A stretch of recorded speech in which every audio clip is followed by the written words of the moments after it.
ጤና ይስጥልኝ እንደምን ሰንብታችኋል ውድ የዝግጅት ተከታታዮች። ይህ ብስራት ኢትዮጵያ ነው። ብስራት ኢትዮጵያ በየሳምንቱ እሁድ የሚያቀርብላችሁ ተከታታይ የመጽሐፍ ትረካ እነሆ ቀረበ።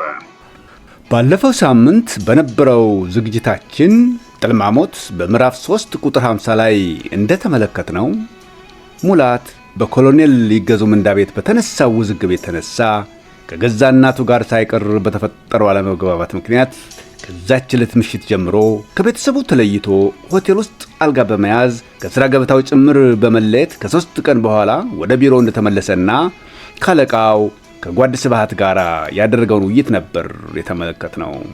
የሙላት አለቃ አቶ ስብሃት እንዴት አድርገው ሙላትን ተንሰፍስፈው እንደተቀበሉትና የብስራት ጉዳይ ምን ያህል እንዳሳሰባቸው ጭምር በመግለጽ ከጎኑ በመሰለፍ የተቻላቸውን ሁሉ ለማድረግ ቃል መግባት ብቻም ሳይሆን አንዳንድ የጀመሯቸው ጉዳዮች እንዳሉ የተስፋ ፍንጭ እንደሰጡትና ሙላት ደስታ በደስታ ሆኖ ወደ ቢሮ እንደተመለሰ አይተናል።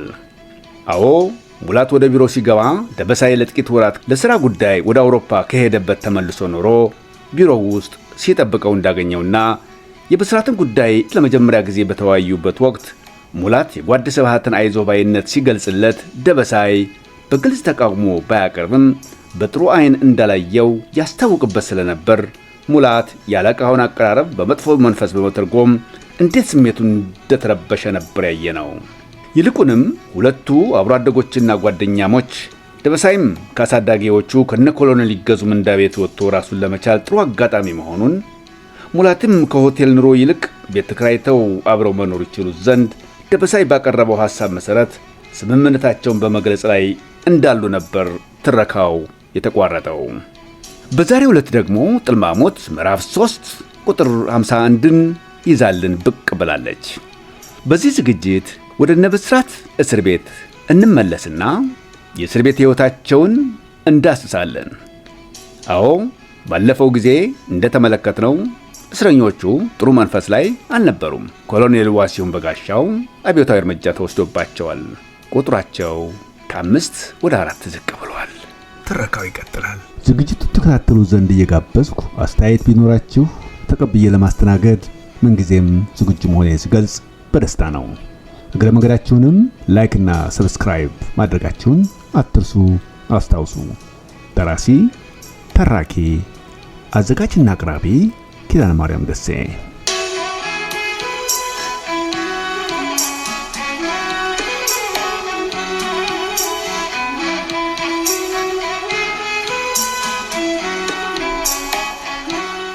አላህ ሆይ ተመስገን፣ ነብዬ ተመስገን።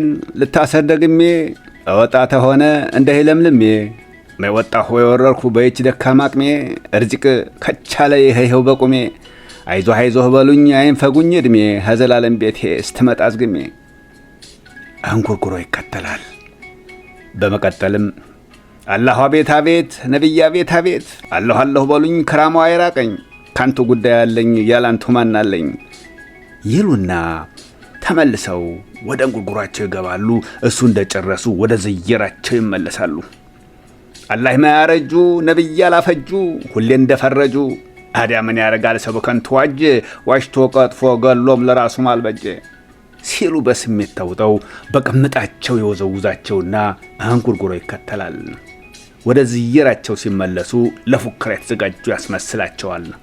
ይሄ ተባይ መንጋ ዶልቶ ቢንጋጋ ሊዶለኛ እንጋዳ ልሳኔን ሊዘጋ ሚወርቆ ይወርቃል ሃንቱ የተጠጋ ብሔራ ውለውን ብሔራ ድረነጋ ከተመስገን በቀር ምን ልክፈሉ ዋጋ ሰብሉንም ዋጊምታው ያን ጉደው አንበጣ ነብይ አደራሁን ትውልድ እንዳናጣ አላህ አደራሁን አገር እንዳናጣ አላህ አደራ ነብይ ማደራ የኢትዮጵያን ባንዲራ እስላም ክርስቲያኑ ልጆቿ ጋራ ይሉና ከዚያ አንጉርጉሮ ይከተላል። ከግራ ከቀኝ እየተናጡ የሚዘይሩት ሀጂ አወል ሙዘይን ብቻ ናቸው።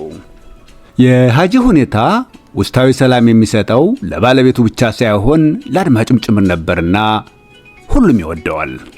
እንኳንስ የተከረቸመው በረንዳ ላይ ያለው ተረኛ ጠባቂ ድምጻቸውን በሰማ ቁጥር ውስጡ ይሸበራል። ሕጉን ተከትሎ በስነ ስርዓት ሊያስቆም ቀርቶ ካልጀመሩም ምን ነው በጀመሩ ከጀመሩም ምን ነው ባላቆሙ ያሰኘዋል። ያን ግድም ህዝብ ሱስ አስይዘውታል ማለት ይቻላል።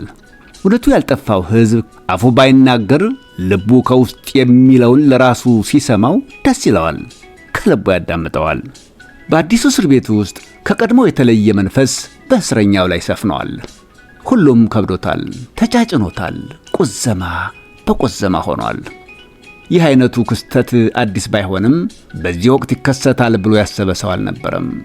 ከተለያዩ ማጎሪያዎች ተለቃቅመው በቅርብ ጊዜ ወደ አዲሱ ሕጋዊ እስር ቤት ከተዛወረ ወዲህ የተስፋው ጭላንጭል ወገግ ብሎላቸው ነበር። በተለይም ነባርና አዲስ እስረኞች ባደረጉት የትውውቅ ፕሮግራም ዘሪሁን አምሳሉ ግምታቸውን በመልካም ዜና መልክ የተባባሉትን ያስታውሳሉ። በጋራ አንዳንድ የሚያስፈልጋቸው ነገር ካለ እንተባበራችኋለን፣ ካሁን በኋላ ዕዳው ገብስ ነው ብለውናል የሚለው ቀላል ተስፋ አልነበረም። የፈጠራና ባዶ የማጽናኛ ቃልም አልነበረም። ዋናው ጥያቄ ምን ነው አገረሸባቸው የሚለው ከሚሆን በስተቀር ይህም ብቻም አልነበረም። ከዚህ ተነስተውስ የሚለው ሌላው እንቆቅልሽ ነበር። አዎ እስረኞቹ ባለፈው ምሽት አይናቸው ጉዳይቷል። እስከ ወዲያኛው የሚረሳም አልነበረም። ጥፋም ቢሉት የሚጠፋም አይደለም። በውን ቀርቶ በህልም ይሁን በቅዠት መልክ መምጣቱና ማባነኑ አይቀሬ ነው። ለዛውም ተኝ ከተገኘ እያንዳንዱ በያለበት ኩርምት ብሎ የሚያወጣው የሚያወርደውና በአይነ ህሊናው የሚያመላልሰው የሚስለውና የሚያየው እሱኑ ነበር። ሰመን መላክ ያወጣዋል ይባላል ሲሉ ሐጂ ዘይራቸውን አቁመው ከሙስባሃቸው ጋር ጣቶቻቸው ስራቸውን ሳያቋርጡ ንግግራቸውን ጀመሩ። ይሄ ጉዳይ ዘሪሁን የኔ ማሳሰበህ እንዴ? አንተ ቆየህ የነ ጎዴ ልባችንን ሀይ የምትለን ምን አገኘብን ፈጣሪ ዛሬ አንድ በለነይ በማለት በቤቱ ነፍስ ዘሩበት። ልክ ነው ታጂ፣ ዘሪሁን ምላሽ መስጠታቸውን ቀጠሉ። መቼስ ሰው አይደለነ? የተፈታተነ ነገር ተፈታተነን። ነገሩ ሞት ቢዘገይ ቀረ ይመስላል የተባለው ነገር ነው በእኛ ላይ የደረሰው። ሰሞኑን ክፉኛ እንቅልፍ አብዝተን የለ የት እንዳለን እንድናውቅ እያስታወሰን ይመስለኛል። አለዛማ ከምናውቀው የተለየ ሌላ ምን አዲስ ነገር ተከሰተና። ለማንኛውም በውይይታችን ልበለው በትውውቃችን ወቅት ባደረግኩት ንግግር ማደናገሬ ከሚቆጭህ በቀር እኔ ብሎ እነሱን አማኝ። የሚገርም እኮ ነው። በጣም ነው ይቅርታችሁን የምጠይቀው። ዙሪያ ገባውን በአይናቸው ከቃኙ በኋላ ቀጠሉ። ወንድሞቼ ምን ለመሆን እንደፈለግን ይገርመኛል። ምን ይሆን አዲሱ ለእኛ ወይስ ለነሱ? አለዛም ለኮሎኔል ያዝነው ዓለማም ይቅር ግድ የለም። ሌላው ቢቀር ከእስራት የተማርነው ሳይኖር ቀርቶ ይሆን? ኮሎኔል ዋሲሁን በጋሻው ላመኑበት ዓላማም ይሁን ተጠርፈው ገብተው ዞሮ ዞሮ ለውጥ የለውም። ውድ ሕይወታቸውን ገብረውበታል። አረረም መረረም ድርሻቸውን ተወጥተውታል።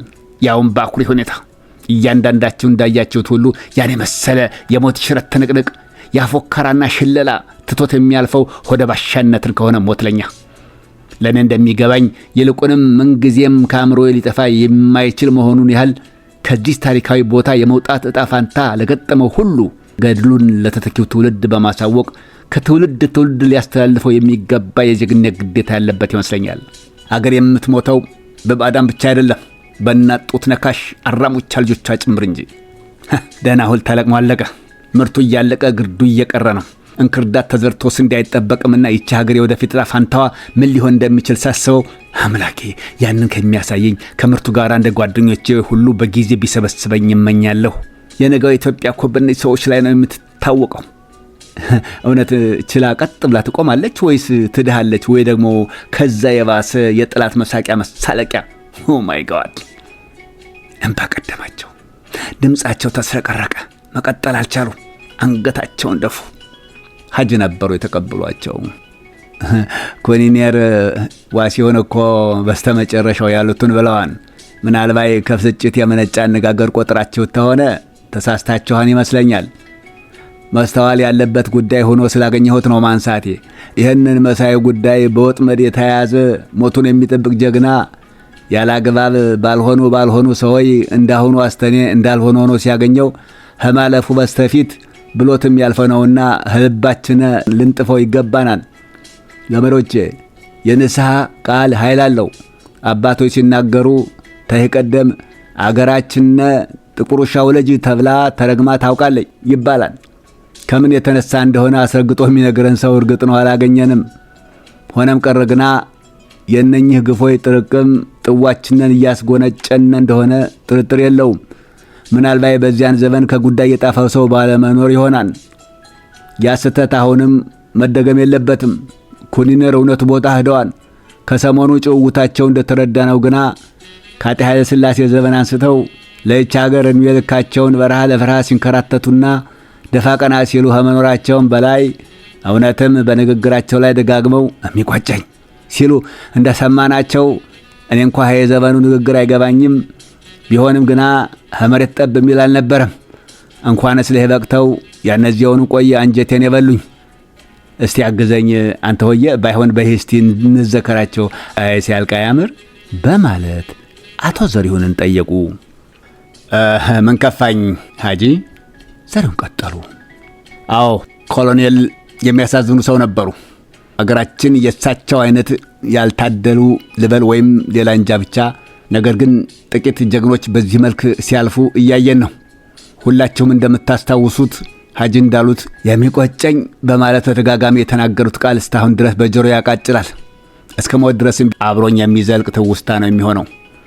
እሳቸው ያሉትን ብደግመው እኔን የሚያንገበግበኝ፣ እኔን የሚያሳዝነኝ፣ እኔን የሚቆጨኝና እንደ ውስጥ እግር እሳት የሚያንገበግበኝ በዚህ ዕድሜ እንደ ሰዎቹ በወግ በማይረግ ተድሮ ትዳር ይዞ ልጅ ወልዶ መሳም ማሳደግ መደር መኳል ቀርቶ ዞሮ መግቢያ ጎጆ ያልቀለስኩ ንብረት ያላፈራሁና ተፈሳድሮ የሌለኝ ለስሜ ማስጠሪያ እንኳ ቁና ያላሰፋሁ እንደ በትል የትንተጥዬ ከዳሪ ጋር የተገኘሁና በስተመጨረሻም ከበቱ ጋር ተጠፍጥፌ በማገዶነት እሳት ላይ የምጣልና የሰው እንጀራ የማበስል አለያም የትም ወድቄና ድርቄ የምቀር ግለሰብ ሆኜ መቅረቴ ነው። ግርም የሚለኝና ይበልጥ ብሶቴን የብሶት ሁሉ ብሶት የሚያደርገው እንደዛም ተሆኖ ወይ አገር አልሆነች፣ ወይ ለዳር ድንበሯ ሲሉ አጥንታቸውን የከሰከሱ ደማቸውን ያፈሰሱ ጀግኖች ገድላቸው ገድል ታሪካቸው ታሪክ አልሆነ። ያ ሁሉ ልፋት ውሃ በልቶት መቅረቱ መና መሆኑ በደመነገዱ ደመከልብ ሆኖ መቅረቱ ነው የነበሩ ውለታቸው። እናት ሀገር ኢትዮጵያ ይሻላላሽ አንቺ ያልታደልሽ ሀገር ልጅ ይብጣልሻ በማለት ተማረው ሲናገሩ ሰምተናል። እርግጥ ነው መሬቱን ገለባ ያድርግላቸውና ጀግና ሁሉ ጊዜም ጀግና ይወልዳል ማለት ባይቻልም ቢያንስ እሳቸው እንዳሉት ሁሉ በዚህ መልክ ማለፋቸውን አይቶ በቁጭት የሚነሳ የአባቱ ልጅ አለመተካታቸው ያሳዝናል ማለቱ ብቻ ግን ፋይዳ የለውም። አሁን እንደተባባልነው ሁሉ ኮሎኔል ካብራካቸው የወጣ ልጅ ትተው ባያልፉም ከአንደበታቸው የወጣው ቃል ኃይል አለው። ያ ቃል ተተኪ ትውልድ እንዲያፈራ ማድረግ መቻል ያስፈልጋል። ያ መሆን የሚችለው ግን ምናልባት ወደፊት የመኖር እድል ኖሮን ከህብረተሰቡ ጋር መቀላቀል የምንችል ሆነን የምንገኝ ቢሆን ለህብረተሰቡ የማሳወቅ ከፍተኛ የታሪክ ኃላፊነትን አድራ ያለብን መሆኑን መገንዘብ የቻል እንደሆነ ብቻ ነው። ይህንን ለጊዜው በዚሁን ቋጨውና በተሰጠኝ ኃላፊነት መሰረት የተለመደውን ፕሮግራም እንድንቀጥል ጋብዛለሁ። አስቀድሜ ግን አሁንም ስላደረግኩት የማዘናጋት ክስተት በድጋሚ ይቅርታ ጠይቃለሁ በማለት ዘሪሁን ቀጠሉ። ባልሳሳት የዛሬው ተረኛ ጋሽ ላንቀሙ ይመስሉኛል። እርግጠኛ ነኝ ከተዘፈቅንበት ድብር ሊያወጣን የሚችል እንደሚሆን። ለማንኛውም መድረኩ ክፍት ነው በማለት ተራ ለቀቁላቸው። አስተያየት መስጠት የፈለገ አልነበረም። ሁሉም እስከሚበቃው ቆዝሟል። ስለዚህም በጸጥታ መጠበቁን መረጠ። አቶ ላንቃሙ ዋንታሞ አላንገራገሩም። የቤቱ ደንብ እንደሆነ ያውቃሉ። የሌሎቹን ገጠመኞች እንደኮመኮሙ ሁሉ እሳቸውም ማስቆምኮም ነበረባቸው። እንደምንም ታሽተው የሆነ ነገር አገኙ መሰል ቀጠሉ። ከኛ ሲዳሞ ውስጥ ይርጋለም የሚባል ከተማ አለ። እንዲያውም ቀደም ሲል ተዘፍኖለታል። እሱ ያመጣውን እሱ እስኪመልሰው አገረ ማርያምን ይርጋለም ወረሰው፣ ይርጋለምን ደግሞ አዋሳ ወረሰው ብሎለታል ያገሬ ሰው። የኛ ሕዝብ ነገረኛ አይደል? የማይጥም ነገር ሲገጥም ያውቅበታል። መቼም ሰሚ ሲያጣ በቀር ከጥንት እስከ ዛሬ በዘፈንም ቢሆን ጎንታል ታንኳስ አርጎ ማለፍ ልማዱ ነው። ታዲያ ያላችሁ ያያችሁት እንደሆነ ይርጋለም ከተማ የምድረ ጡረተኛ መከተሚያ ሆኗል። በወቅቱ የሲዳሞ ጠቅላይ ግዛት ዋና ከተማ ስለነበር አዳሜ በስልጣን ዘመኑ ጎጆ መቀለሱ መዘየዱ ነበር። እናላችሁ እዚያ የተፈጸመ አንድ ታሪክ ላጫውታችሁ ብዬ ነው። ምን ይሆናል መሰላችሁ? ከዚያ የሚኖሩ ሁለት በጡረታ የተገለሉ የዕድሜ ባለጠጎች አሉ። ሲበዛ ጓደኛሞች ናቸው። ያያችኋቸው እንደሆነ ለውጡን እንደ ጉድ ይጠሉታል። ደህና አርጎ በራቸውን አንኳኩቶባቸዋል። ምን ማንኳኳት ብቻ በሚገባ ደቋቅሷቸዋል እንጂ። አንደኛው አብሶ ጨዋታ አዋቂ ናቸው። ጥርስ ገጠም አያሰኙም። ሳር ቅጠሉ ያቆላቸዋል። ከነተረቱ እብድና ዘበናይ የልቡን ይናገራል ይባላል። መቼም የእሳቸው ከየትኛው እንደሚመደብ ባላውቅም እሳቸው በተናገሩ ቁጥር አንዳንድ ጊዜ ሰው ሁላ መሳቅ እየፈለገ ሲሳቀቅ ታዩታላችሁ። የመሰላቸውን ከመናገር ወደ ኋላ አይሉም። ሰው ሁላ ፈርቶ በጓዳ የያዘውን ብቻ ሳይሆን በሆዱ ያመቀውን እሳቸው በአደባባይ በጠራራ ፀሐይ ያፈነዱታል፣ ያጅጎደጎዱታል። በተለይ በአብዮቱ የመጀመሪያ ሰሞን ይህን ሰውዬ የመንግስት ጉድ ያደረጋቸዋል ዘንድሮ ብሎ ያልፈራ አልነበረም። ከቤተሰብ አልፎ እንቀርባቸዋለን የሚል ወዳጅ ዘመድ ሳይቀር መክሯል፣ ዘክሯል። ሰውየው ግን ደንታ አልነበራቸውም፣ ደንታ አልሰጣቸውም ጭራሽ። እንዲያውም ባሰበባቸው። የባስ ብለው ትላልቁን ባለስልጣን ተብዬ ሁላ ባዩ ቁጥር መኪናም ቢሆን እያስቆሙ ከሱ ጀምሩና አለቃውን ካለቃው ይነሱና ካለቃው አለቃ ሲንኳተቱ አናታ አይብቅ ይላሉ። ከዛማ ማን ያወርዳቸዋል? ያሻቸውን ብለው ያለፈላቸው ለታ እስቲያንገሸግሸው ነግረውት ይገላገላሉ። ምድረ የዘመኑ ሹማምንቱም ይሄ ያረጀ ያፈጀ ጅብ ምን አባቱ ያመጣል ብሎ የተነጋገረ ይመስል የመጣ የሄደ ባለስልጣን ሁላ በክፋት ፋንታ በተራው እያስቆመ መዝናኛው ያደርጋቸው ገባ። የተገላቢጦሽ ድሮ እሳቸውና ባለስልጣን ቆመው ከተያዩ በሩቁ እንዳልተሸሸ ህዝቡ ለማዳመጥ ግር ብሎ ይሰበሰብና በጋራ እየተሳሳቀ መላየት መጣ። ቀድሞ ሟች በመሆን ፋንታ ተሳዳቢ አጫዋች ሆነው ተቆጠሩ። አንዳንዱ እንዲያውም ቁጭቱን የተወጡለት እየመሰለው አሽው እንዲያለክልካቸውን ይንገርሉኒ ማለቱ አልቀረም። አንጀቱ ቅቤ እየጠጣ እየመሰለው ከልተታ አንድ ቀን ይሄው ሽሜ ጨለማን ተገዳ ያረጉና ከከተማው ዳር ላይ ከሚገኘው የባህር ዛፍ ደን ውስጥ ይገባሉ። ጥንት የራሳቸው ነበር፣ ተወርሶባቸዋል። ከዚያ ድምፅ በሌለው መሳሪያ ሲጋዛግዙ ሰው ይደርስባቸዋል። ለካስ ጠባቂ ኖሯል። ማን አንተ ይላቸዋል። ሲሮጥ ይደርስና በአንድ እጁ መሳሪያ በሌላው ዱላውን አቋምጦ ይዟል። እንዴ አንተ ራስህ ማንህ? ምን ይላል ይሄ ይሉና ከቆረጡት ባህር ዛፍ ቅርንጫፍ ወፈር ያለውን ዝንጣይ አንስተው ምን ተፍረታቸውን ለጠብ ይሁን ለመከላከል ብድግ ይላሉ። ደግሞ አንተ ማንህ ይላል የማያፍር የእንጨት ሽበት። ማን መስልሃለሁ? ከደንና ዱር አራዊት ነኛ ይላቸዋል። እውነቱን ነው። የደንና ዱር አራዊት መስሪያ ቤት ባልደረባ ነበር። በሕጉ መሰረት ጥበቃው እነሱን ይመለከታል። ሽሜው እንዳጠፉ ልቦናቸው ያውቃል። ያናደዳቸው ግን ሌላ ነበር። መያዛቸውም አልነበረም። ድፍረቱ አናዷቸው ኖሯል። ምክንያቱም ሁለቱም ያዘ ይዟቸው እንጂ በደህናው ቀን ከጥንት ጀምሮ እንደሚተዋወቁ ይተዋወቃሉ። እሳቸው አገር ሲያስተዳድሩ በነበረበት ጊዜ እሱ የአንድ ወዳጃቸው አሽከር ነበር። ያን አስታውሰው ነው። አጅሬ ሊረቱ መሰላችሁ? ዱርና አራዊት የሆንክ እንደሆነሳ ዛዲያ ሄድና ዝንጀሮና ጦጣ ጠብቂ፣ ከተማ ምንዶልህና መንደር ለመንደር ታዘጠዝጣለህ ይሉታል። ጠባቂው ብዙም ግርግር ሳይፈጥር ዘሎ ይከመርባቸውና ይዘንላቸውም ሆነ ምን ይበላቸው አይታወቅም። ሳይጎዳቸው መጋዛቸውን ብቻ መንጭቆ መሳሪያ በመደገን ይቅደሙ ይላቸዋል። ነገሩ ምን እየሆነ መምጣቱን ሲረዱ አለዘው ሊቀርቡት ቢሞክሩም የሚሆን አልሆነም። እንዲያውም ሊከተል የሚችለው ጦስ ታያቸው። በማነማነ ለጊዜው ጣቢያ ይወሰዱና በሸንጎ ቀን ቀበሌ ፍርድ ሸንጎ ይቀርባሉ። ያለ አግባብ ደን በመጨፍጨፍ ወንጀል ክስ ተመሰረተባቸውና እምነት ክህደት ይጠየቃሉ። ሰውየው መቆረጣቸውን አልካዱም። ሙሉ በሙሉ አመኑ። ጥፋተኛ ግን አይደለሁም አሉ። መከራከሪያ ነጥብ ቢኖራቸው እንዲያቀርቡ ሸንጎ ቤት በጠየቃቸው መሰረት እሳቸው ማንን ፈርተው ጭራሹን ጉድ አፈሉ። የመንግስት ጧሪ ደካማ ከመሆኔም ሌላ በስተርጅና ሲያቀብጠኝ አጥር ማደስ ቢያምረኝ ከገዛ ባህር ዛፌ ያውም ተርፎኝ ለመንግስት ከሰጠሁት ንብረቴ በጨዋ ደንብ አያችሁ አላያችሁ በሚል ሰውነቴ እያለቀ በተለይም እናንተን ከባለየ አፍ ላለማስገባት ስል በጨለማ እንቅፋት ባልተወለደ አንጀቱ እያነጎደኝ ሁለት ማገር ብቆርጥ እንደ ነፍሰ ገዳይ ፍርድ ቤት ታቁሙኛላችሁ? እኔ ያንን ያህል አገር ምድር ባህር ዛፍ ሳስረክብ ስንት ደጃፍ ቤት አምጣ ስትሉኝ ሳላንገራግር ስሰጥ ወይ እንደ ወዳጆቼ ጫካ ሳልገባ እንደ ሴት ልጅ አልቅሼ አመንኩ ገበርኩ ላልኩ እጄ ሰጠሁ የማረባ ምናምንቴ ግለሰብ ምን ፍጠር ብላችሁ በላይ እንደ ገዳይ ታንገላቱኛላችሁ? በፈጣሪ የምጣዱ ሳለ እንቅቡ ተንጣጣ አይሆንባችሁም? ሰውን ባትፈሩ እንዳው እግዚአብሔርን አትፈሩም ይሏቸዋል። ለነገሩ እውነታቸውን ነው። በከተማ ውስጥ ብዙ የሚከራዩ ቤቶች የባህር ዛፍ ቦታዎችም ነበሯቸውና እንዳሉ መንግስት ወርሶባቸዋል። ዳኞቹ ሰውየውን ያውቋቸዋል። የሚጠበቅ መልስ ስለነበር ሁሉም የሆዱን በሆዱ አድርጎ ጥፋተኛ ነዎት አይደሉም እምነት ክህደታቸውን አጥብቆ ይጠይቃቸዋል። ሽሜው መፈናፈኛ እንዳጡ ተረዱ።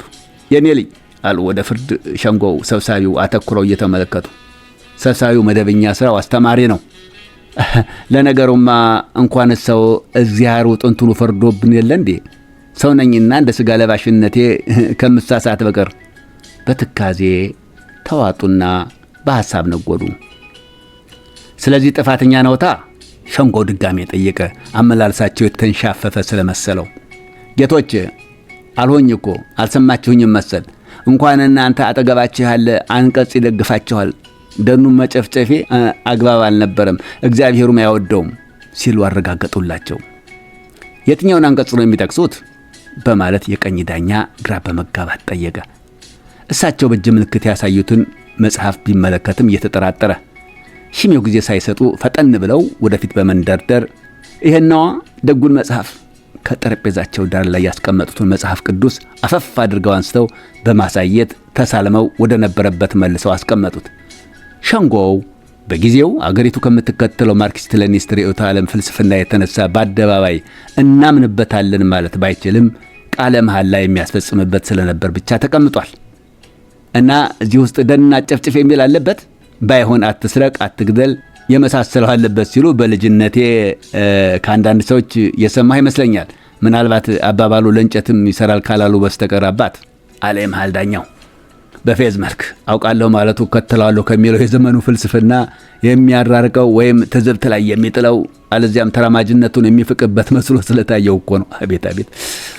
አሳምሮይ ራስ ረግጦ ተናግሯል ጌታዬ፣ ከተፈቀደልኝ በማለት እንኳንስ መፈቀድ ፈቃድ ሳይጠይቁ ተንደርድረው መጽሐፍ ቅዱሱን ድጋሚ አፈፍ በማድረግ ከመቅጽበት ገልጠው ጣቶቻቸውን በገጾቹ ላይ ያሯሩጧቸው ጀመር። እንዳገኙት አሁንም ፈቃድ ሳይጠይቁ እነሆትና በማለት ቦታውን በጣታቸው ጠቁመው ወደ ዳኞቹ ቀና አሉ። እኮ እና ምን ይላል? ይቀጥሏ አለ የመሃል ዳኛው ማለትም ሰብሳቢው። እንደ እውነት ከሆነ ዳኞቹ በአንድ ነጥብ ዙሪያ ተመሳሳይ ሐሳብ ኖሯቸው ኖሯል። ባናነበው ነው እንጂ ለካስ መጽሐፍ ቅዱስም ሳይታወቅ አብዮቱን ያግዝ ኖሯል የሚል እሱ አስደስቷቸዋል። ግኙትንም ለሶሻሊዝም ርዕዮተ ዓለም ለቅስቀሳ ሊጠቀሙበት ቋምጠዋል። ሽሜው እጅ ነሱና ይቀጥላሉ። ሰቆቃወ ኤርምያስ ምዕራፍ 5 ከቁጥር 1 ጀምሬ ያነባለሁ ብለው ቀና አሉ። በተለይም በሸንጎው ውስጥ ያለ ሕዝብ እንዲሰማላቸው የፈለጉ መሆኑ ሁኔታቸው ያስታውቃል። ከሁለትና ከሶስት የማይበልጡ ሰዎች ሚስጥሩ የገብቷቸው ሳይሆን አይቀርም አንገታቸውን ከሚደፉ በስተቀር በችሎት የተሰበሰበው ሕዝብ በሙሉ በጉጉት ይጠባበቅ ጀመር። ደህና ይቀጥሉ ተባሉ። በከፍተኛ ትሕትና አክብሮት እጅ ከነሱ በኋላ ቀጠሉ። ጌታዬ ሆይ በእኛ ላይ የደረሰብን ሁሉ አስብ፣ ተመልከተን፣ ውርደታችንም እይ። ሀብታችን በባዕዳን እጅ ነው። ለምንጠጣው ውሃ ዋጋ እንከፍልበታለን። የማገዶ እንጨት እንኳ በዋጋ መግዛት አለብን ከማለታቸው የሕዝቡ ሁካታ በሳቅ ከዳር ዳር ፈነዳና አስተጋባ። ዳኞች ያልጠበቁት ጉዳይ ነበርና ከመቀመጫቸው በርግገው በመነሳት ለማስቆም ያወግዙ ጀመር። ከእርሳቸው ይልቅ በሥነ ሥርዓት አስከባሪዎች ላይ ደነፉባቸው። ምን እስኪ ሆን ድረስ ነው የምትጠብቁት? እስኪተኮስብን ነው? ወደዛ ይህንን የመሃል ዳኛው ምን ብሎ የጀመረውን ንግግር መጨረስ እንዳለበት ግራ የተጋባ ይመስላል። እንደ ጅብራ በቆመበት ተገትሮ ቀረ። ከላይ እስከታች አንቀጠቀጠው። ስነ ስርዓት አስከባሪዎቹ መጽሐፍ ቅዱስን ከእጃቸው መንጭቀው ወደ ቦታው ከመለሱ በኋላ ምን ማድረግ እንዳለባቸው ተጨማሪ ትዕዛዝ ይጠባበቁ ጀመር። ዳኞቹ ራሳቸው ምን ማድረግ እንዳለባቸው ግራ የተጋቡ ይመስላል። የፈሰሰው ኃይል ታፈስ ነገር ሆነባቸው። አረሩ፣ ደበኑ። ሰብሳቢው እሳት ለብሶ እሳት ጎርሶ እድሜ ልከወትን ባቢዎት ሆነ ባቢዎተኞች ላይ እንዲህ እንደቀለዱ ይቀሩ ይመስለውታል። ጥፋቱ የእርሰው አይደለም። ውሃ ሲወስድ እያሳሳቀ ነው ይላሉ አበው። ምን ያህል እያሳሳቁ ድምፅ በሌለው መሳሪያ እየገደሉ እንደሆነ የገባን አይመስለኝም። እርሰውን በተመለከተ የእስካሁን ይበቃል። ካሁን በኋላ ግን በቀላሉ የምንላቀቅ አይሆንም። እሱም ወደፊት እንተያያለን። ለማንኛውም ዋስ ይጥሩ ይባላሉ። ሽሜው ከግራ ቀኝ ከችሎቱ ባሉ ሰዎች መሃል የሚዋሳቸው ሰው ይገኝ ቢሆን ያማትሩ ጀመር። ሁነኛ ሰው ማግኘት አልቻሉም። እርግጥ ሁሉም ሰው ያውቃቸዋል፣ ያከብራቸዋል። ሁኔታው ግን አስፈራው። እዋሳቸዋለሁ በሚል ደፍሮ የሚነሳ ሰው ጠፋ። ክቡር ፍርድ ቤቱ እንደሚያው እዚህ ከተሰበሰበው ሰው መሃል ዋስ የሚሆነኝ ሰው አላገኘሁም። ትንሽ ጊዜ ሰጠኝና ዋስ የሚሆነኝ ሰው ከከተማ ላስጠራ ይፈቀድልኝ ይላሉ። በዚህ መሃል ነበር የአጋጣሚ ነገር ያ ቅድም ያልኳችሁ ሰው ጓደኛቸው ማለት ነው ዕለቱ ጓደኛቸው ቀበሌው ፍርድ ሸንጎ ለውሳኔ የሚቀርቡበት ቀጠሮ ቀን መሆኑን በማወቅ ከሚዘገዩ በስተቀር በአጋጣሚ ከተፍ ያሉላቸው። ዋስ ከሆነ እኔ ዋሳለሁ አሉ ድምፃቸውን ከፍ አድርገው ገና በመግባት ላይ እንዳሉ። ተከሳሹ አላመኑ። ሳተናው በየት አድርገህ ከቻልልኝ? አይ ዘንድሮ ባልንጀርነት ከርቸሌስ ተወዱ ወይስ ጥይት እስኪተኮስብኝ ኖሯል ጥበቃው? በልንሳ ተዋሰኝ ይላሉ ደስታ በደስታ ሆነው። አዲያ ከሱን ለወቀየው መቼስ ይላሉ አቶ ጓደኛ ለደንቡ ያህል። አይ አንተ አሁን ማይሞት ልብ ተገኝቶ ጠላቶችን ገድዬ ነው ደብድቤ ፍርድ ቤት ቀርቤ ዋስጥራ የሚሉት? መብትም አገኝ። እንዲያማ ቢሆን ስላሴ ደጅ ነበር እኔን ሳይሆን በእድኔን ልትሰናበት የምትመጣው። እንዲሞኝ ይመስለዋል? ልቅስ አንተው ጉዳይ ወዲህ ነው። ባህር ዛፍ ቆረጥክ ብለው ነው። ያውም እኮ የኔውኑ ባህር ዛፍ አንተ ወየ በገዛ ዳቦዬ ልብልቡን አጣሁት ይበሉ። አትችልም ብቻ መሰለህ? ወንጀለኛ ነህ እኮ ነው የሚሉኝ። ጭራሽ የፈሲታ ተቆጥታዎች ተበዳይ እኔ አጥፊ ሆኜ ተገኘኋ። ወቸውድ እሱን ተውና ይልቁን ተዋሰኝ ይላሉ። ሰብሳቢው በስነ ስርዓት ገጽጾ ካስቆማቸው በኋላ አባት ጉዳዩ እንደሱ አይደለም በማለት ጉዳዩን እዋሳለሁ ላሉት ሽማግሌ ማስረዳት ይጀምራል። በመሰረቱ የክሷ መሰረት ያላግባብ ደን መጨፍጨፍ ይሁን እንጂ ተከሳሹ በተጨማሪ ሸንጎን በመድፈር ጭምር ክስ ተመስርቶባቸዋል። ይዋሷቸዋል ይላቸዋል። ኧረ አንተ ያለ ባህር ዛፉስ መቼም ይሁን ምን ይሉት ፍርድ ቤት ደፈራ መጣህ አንተ ወየ ሲሉ ተከሳሽ ጓደኛቸውን ይጠይቃሉ በመገረም። ተከሳሽ ጓደኛም አሁን ሲመስልህ ዛሬ ነው ድሮ ድፍረት ያውም ጊዜ ከሰጠው ፍርድ ቤት ጋር አተካራ ገጥሜ በአፍላፊ ስሞግት የምገኘው አያጅ ወጅቦ ሳታማይ በላኝ ካልሆነ በስተቀር ሲሉ ይመልሳሉ። አደፋፍ ነው። ሰብሳዩ በደም ፍላት ከመቀመጫው በመነሳት ወረፋቸው። ሌሎቹ ዳኞች ሳይቀሩ ከግራ ቀኝ በተመሳሳይ ይክዳሉ ሲሉ ያፋጥጧቸዋል። ይኸውልህ ስሙልኝ፣ ትሰማልኝ ያለ ይህን ጉድ ባለየና እንደዚህ ስደበው ህዛ በራሱ ሲሰደብ ይኖራል የተባለው ማሰትም የለው በማለት ሽሜው ይቀጥላሉ።